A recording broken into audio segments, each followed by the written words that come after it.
Unsolved, Episode 3, The Highway of Tears. The Highway of Tears refers to a 724-kilometre length of the Yellowhead Highway 16 in British Columbia, where many women, mostly Indigenous, have disappeared or been found murdered.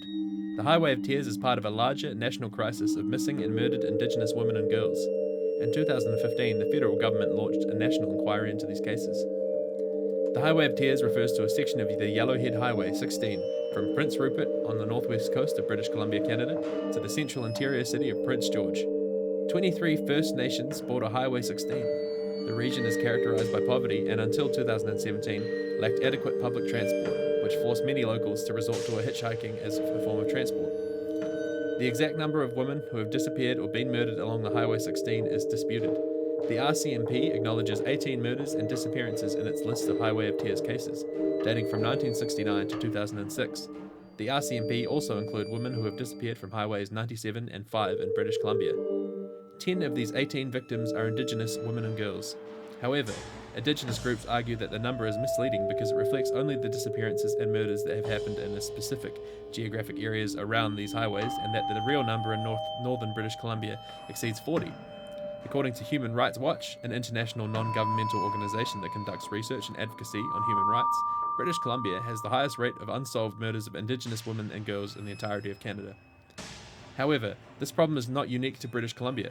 Considered a national crisis by many Canadians, the federal government announced in 2015 that it will launch an inquiry into missing and murdered Indigenous women and girls. In that year, Caroline Bennett, now Federal Minister of Crown Indigenous Relations Canada, claimed that the national number of murdered and missing Indigenous women and girls in Canada is likely over 1,200. Each reported case of a woman's disappearance or confirmation of a recovered body has a cumulative effect within the First Nations communities along the highway and across Canada, one of growing fear, frustration, and sorrow. In 1981, the RCMP organised a conference to investigate the growing number of unsolved cases of murdered and missing women along Highway 16 and other highways in interior British Columbia. Known as the Highway Murders, these cases involved women who were either found dead near Highway 16 or were last seen in the area, often hitchhiking. Approximately 40 detectives from the British Columbia and Alberta regions attended the conference. Close investigation of the cases revealed a number of similarities, including reports of suspicious vehicles and the names of persons of interest. While the Highway Murders Initiative identified prime suspects in certain cases between 1981 and 2005, women continued to disappear or were found murdered along the Highway of Tears. In response to some commonalities between the murdered cases of the three women, Alicia Germain, Roxanne Theata, and Ramona Wilson, the RCMP's Unsolved Homicide Unit created Project Ipana in the fall of 2005 to investigate the other cases of murdered and missing women and girls in the area along Highway 16. The project was named in part after an Inuit word describing the spirit goddess that looks after souls just before they go to heaven or are reincarnated. The RCMP uses 3 criteria when reviewing cases of the missing and murdered women to determine whether they should be included in Project Ipana. Number 1, the victim was involved in high-risk activity that would expose them to danger, such as hitchhiking or being involved in prostitution. 2, the victim was last seen or their body discovered within 1 mile of British Columbia Highway 16. In 2007, this was broadened to include Highways 97 and 95.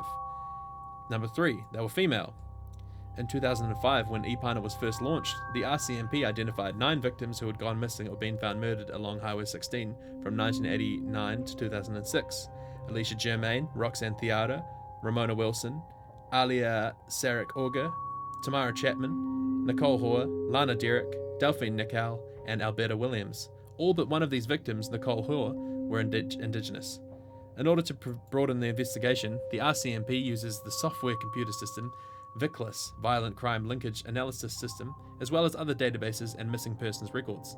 In addition, the geographic area under investigation increased from 724 kilometres to approximately 1,500 kilometres, which included not only Highway 16 to Hinton, Alberta, but also sections of Highways 97 and 5.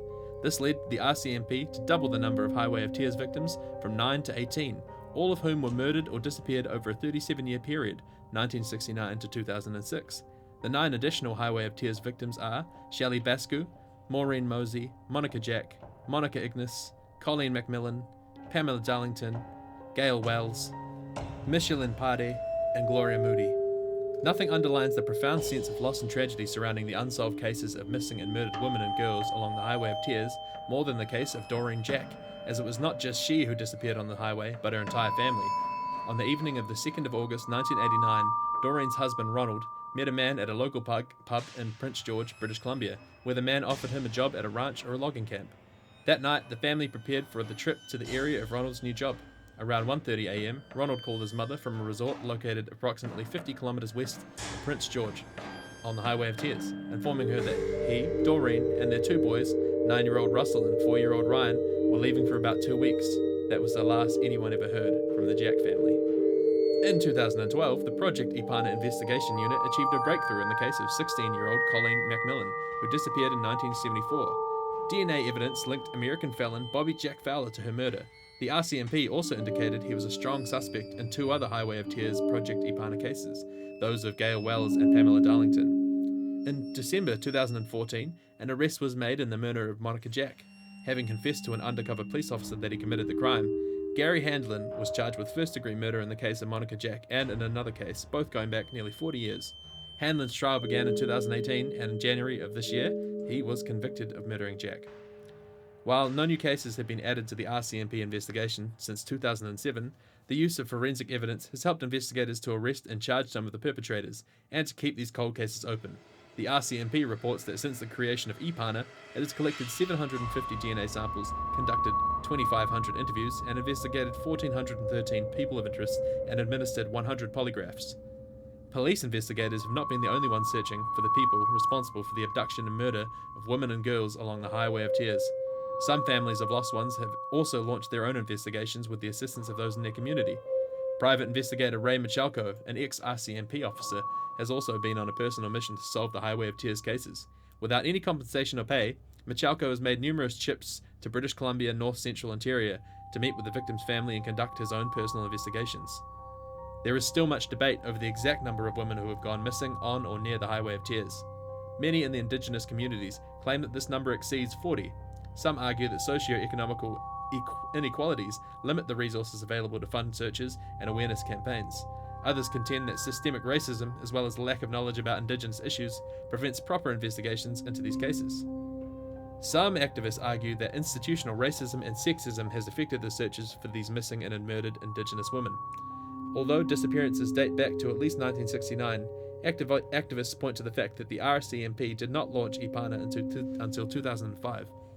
In addition, the case which has arguably received the most media attention is that of Nicole Hoare, a non-Indigenous woman who disappeared in 2002. While some credit Hoare's case with initiating investigative efforts into the matter of the missing and murdered woman, others claim that her case likely received special attention because she is white.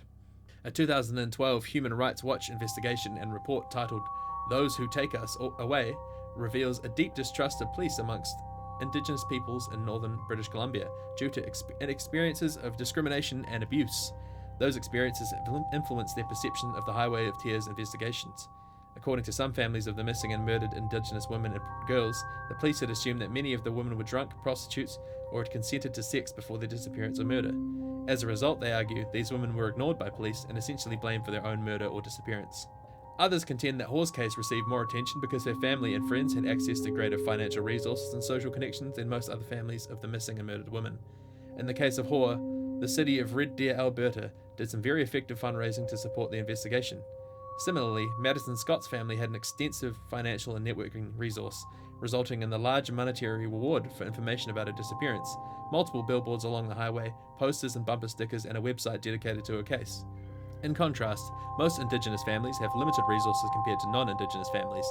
The families of missing or murdered women will use every resource and recourse available to them in efforts to find their loved ones or solve their murders. However, poverty, lack of resources, and the marginalisation of Indigenous families limit family efforts in launching effective public awareness campaigns for their missing or murdered loved ones. In October 2015, an email scandal among the government officials in British Columbia raised doubt about the handling of the investigation. Access Denied, a 65-page report written by Elizabeth Denham, the province's Information and Privacy Commissioner, outlines how government officials triple-deleted emails relating to the Highway of Tears, permanently removing them from the government's computer system. In so doing, Denham argues that these officials breached the Freedom of Information and Protection of Privacy Act. This scandal only adds to the concerns of activists and Indigenous groups that the Highway of Tears is seemingly irrelevant to certain high-ranking officials. The families of missing and murdered women have also been at the forefront in raising public awareness for their lost loved ones. These families initiated a number of Highway of Tears awareness campaigns and walks over the years, culminating in one of the most notable walks, which started in Prince Rupert, British Columbia, and ended in Prince George, British Columbia, on the 30th of March 2006.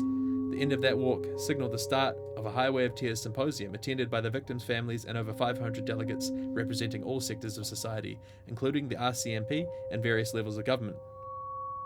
The 2006 Highway of Tears Symposium was a collective and unifying voice from the victims' families and the community. The symposium report made 33 recommendations in the following areas. 1.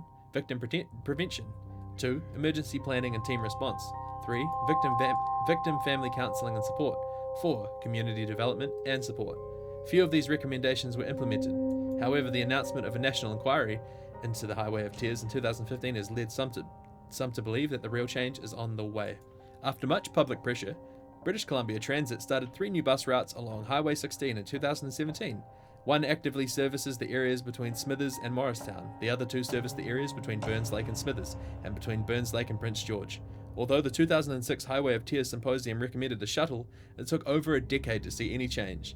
In 2018, the province's Ministry of Transport reported that about 5,000 people have used the new bus routes in the first year. Greyhound Canada announced in 2018 that it would stop servicing routes along the Highway of Tears as well as other stops across Canada. The Mayor of Smithers, Taylor Backrack, has argued that the expanded local transit service along Highway of Tears does not make up for the services of the Greyhound offered. Claire Trevenna, the province's Minister of Transportation, said she plans to work with the communities affected by this service disruption to ensure their needs are met.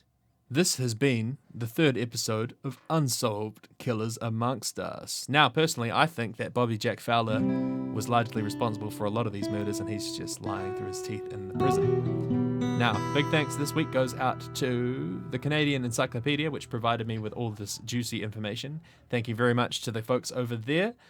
Please tune in next week because we have the lucky last episode of the first season of this series, The Zodiac. That's right, we're doing a throwback. We're doing a vintage unsolved murder. Thank you very much for listening.